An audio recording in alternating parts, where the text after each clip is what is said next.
Ini adalah part ke-50. Kita akan membaca buku Unlimited Power, Kuasa Tak Terbatas, halaman ke-340. Izinkan saya memberikan contoh tentang saat ketika saya berhasil memanfaatkan secara maksimal sauh-sauh yang ada. John Grinder dan saya sedang bernegosiasi dengan Angkatan Bersenjata Amerika untuk menciptakan serangkaian model pelatihan baru untuk meningkatkan keefektifan dalam berbagai bidang. Jenderal yang bertanggung jawab mengatur agar kami berjumpa dengan pejabat-pejabat yang relevan untuk menegosiasikan waktu, harga, lokasi, dan sebagainya. Kami berjumpa dengan mereka di sebuah ruang rapat besar yang diatur berbentuk tapal kuda tempat duduknya. Di ujung mejanya terdapat kursi yang dikhususkan bagi sang jenderal. Jelaslah bahwa tanpa kehadirannya pun kursinya itulah sauh yang paling ampuh di ruangan tersebut. Semua pejabat di sana memperlakukannya dengan luar biasa hormat. Di sanalah keputusan-keputusan diambil, di mana perintah-perintah yang tidak dipertanyakan diberikan. Baik John maupun saya sama-sama memastikan diri untuk berjalan ke belakang kursi sang jenderal, menyentuhnya dan bahkan ujung-ujungnya mendudukinya.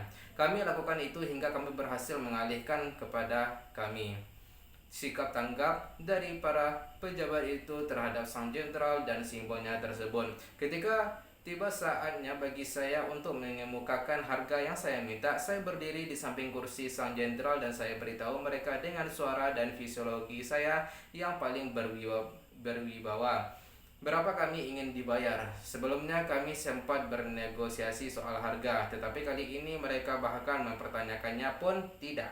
Karena kami telah memanfaatkan sauh berupa kursi sang jenderal, kami berhasil menegosiasikan harga yang wajar tanpa membuang waktu tawar-menawar. Negosiasinya pun tuntas seolah-olah saya yang memerintahnya. Kebanyakan negosiasi tingkat tinggi memanfaatkan proses memantapkan seperti yang sauh ini dengan efektif. Memantapkan seperti dengan sauh ini adalah alat yang digunakan oleh banyak atlet profesional. Mereka mungkin tidak menyebutnya demikian atau bahkan tidak sadar akan apa yang mereka lakukan.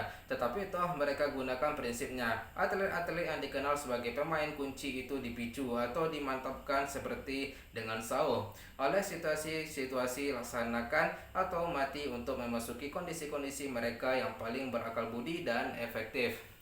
Dari mana mereka menghasilkan hasil-hasil mereka yang paling menonjol? Ada atlet yang melakukan hal tertentu untuk memicu diri sendiri di dalam kondisi itu. Para pemain tenis menggunakan irama tertentu untuk memukul bolanya atau pola bernafas tertentu untuk menempatkan diri dalam kondisi terbaiknya sebelum melakukan serve. Saya gunakan proses memantapkan seperti dengan sauh ini dan juga mengubah cara pandang ketika bekerja di Michael O'Brien, sang peraih medali emas gaya bebas 1500 meter dalam Olimpiade 1984. Saya ubah kepercayaannya yang membatasi dan saya mantapkan seperti dengan sauh. Kondisi-kondisi optimalnya dengan suara tembakan aba-aba itu dengan menyuruhnya mengingat stimuli berupa musik yang sebelumnya ia gunakan dalam kompetisi sukses melawan tandingannya dan dengan garis hitam yang akan menjadi fokusnya sementara ia berenang. Hasil-hasil yang ia hasilkan dalam kondisi puncak tersebutlah yang paling ia inginkan. Jadi marilah kita evaluasikan lebih spesifik bagaimana Anda secara sadar menciptakan sauh bagi diri sendiri maupun sesama. Pada dasarnya ada dua langkah sederhana. Pertama, Anda harus menempatkan diri atau orang yang sedang Anda bantu itu ke dalam kondisi spesifik yang ingin Anda mantapkan seperti dengan sauh. Lalu Anda harus secara konsisten memberikan stimuli spesifik yang unik sementara orang yang bersangkutan mengalami puncak kondisi tersebut. Umpamanya, ketika seseorang sedang tertawa, ia sedang berada dalam kondisi sesuai yang spesifik. Keseluruhan tubuhnya terlibat pada saat itu. Kalau Anda tekan telinganya dengan tekanan yang spesifik dan unik dan sekaligus menyembunyikan suara tertentu beberapa kali, Anda bisa kembali lagi nanti memberikan stimulinya, tekanan dan udara, maka orang tersebut akan kembali tertawa. Cara lain untuk menciptakan sauh keyakinan bagi seseorang adalah dengan memintanya mengingat saat ketika ia merasakan kondisi yang ia angankan selalu tersedia setiap saat, lalu menyuruhnya kembali ke pengalaman tersebut sehingga ia sepenuhnya mengasosiasikan diri dan dapat merasakan perasaan-perasaan tersebut pada tubuhnya. Sementara yang melakukan itu, Anda akan mulai melihat perubahan-perubahan dalam fisiologinya, ekspresi wajahnya, posturnya, pernafasannya. Sementara Anda lihat kondisi-kondisi ini mendekati puncaknya, segeralah berikan stimuli yang spesifik dan unik beberapa kali. Anda bisa menguatkan sahu-sahu ini dengan membantu orang yang bersangkutan memasuki kondisi yakin itu dengan lebih cepat. Umpamanya,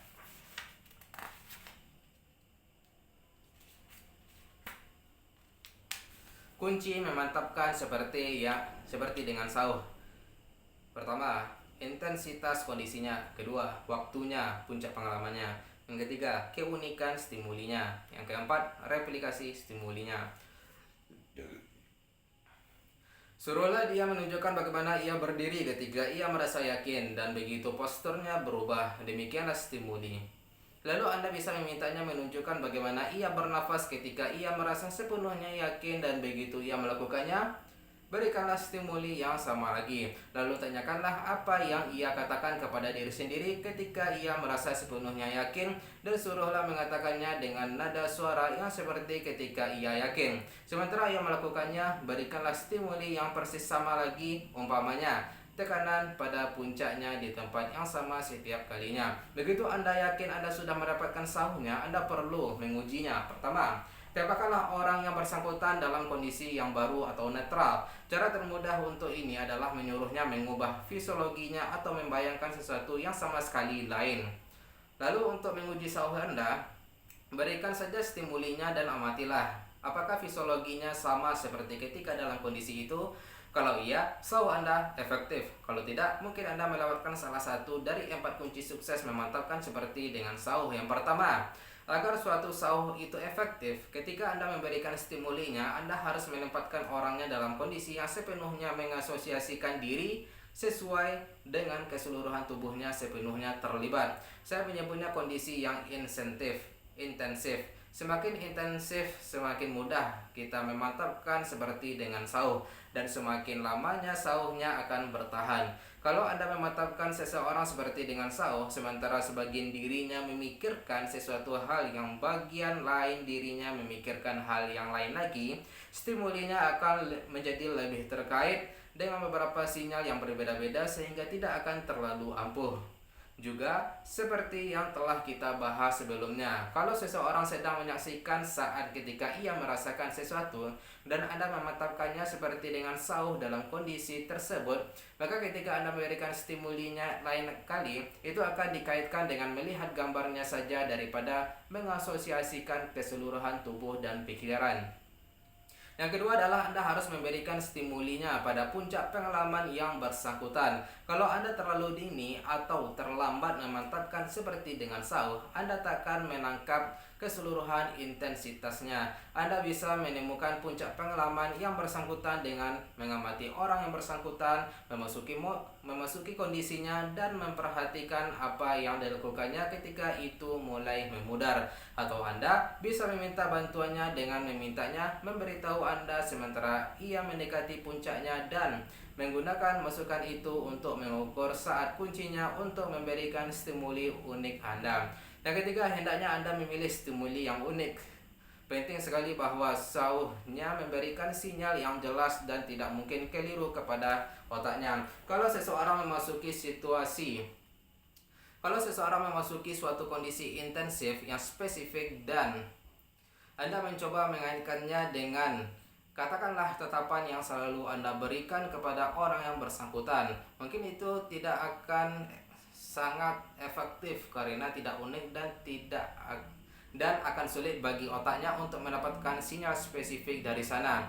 Demikian pula lah halnya suatu jabatan tangan mungkin tidak efektif karena kita selalu saja berjabat tangan. Walaupun ini mungkin efektif seandainya Anda berjabat tangan dengan cara yang unik, umpamanya dengan tekanan, lokasi, dan lain sebagainya yang khas. Sahu-sahu terbaik menggabungkan beberapa sistem representasi visual, auditori, kinestetik, dan sebagainya, sekaligus untuk membentuk stimuli unik yang bisa mudah diasosiasikan otak dengan makna spesifik.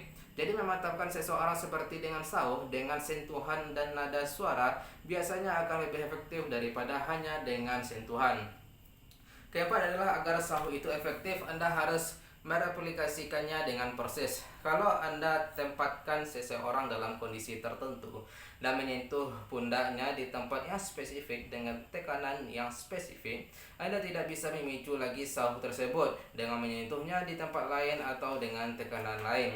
Kalau prosedur Anda dalam mematokkan seperti dengan sahu itu mengikuti keempat aturan tersebut, itu pasti efektif. Salah satu hal yang saya lakukan dalam berjalan di atas api adalah mengajari orang bagaimana caranya menghasilkan sahu-sahu yang mengerahkan energi mereka yang paling berakal budi, yang paling positif. Saya tempatkan mereka melalui proses pengondisian, di mana mereka mengempelkan tinju mereka setiap kali mereka berhasil membangkitkan energi mereka yang paling kuat. Di akhir sesi tersebut, mereka bisa mengempelkan tinju dan langsung merasakan lonjakan energi yang produktif. Marilah kita latihan. Bangkitlah, berdiri, dan ingat-ingatlah saat ketika Anda betul-betul yakin. Ketika Anda tahu Anda bisa melakukan apapun yang Anda ingin lakukan, lakukanlah tubuh Anda dalam fisiologi yang seperti saat itu. Berdirilah dengan cara ketika Anda betul-betul yakin. Di puncak perasaan tersebut, kepalkanlah tinju Anda dan katakanlah, yeah, ya. Dengan kuat dan pasti, bernafaslah seperti ketika Anda betul-betul yakin. Kembali kepalkan tinju Anda dan katakan ya dengan nada yang sama. Sekarang bicaralah dengan nada seseorang yang sepenuhnya yakin dan memegang kendali. Sementara Anda lakukan ini, kepalkanlah tinju dan katakanlah ya dengan cara yang sama. Kalau Anda tidak ingat saatnya, bayangkanlah bagaimana Anda jadinya seandainya betul-betul mengalaminya.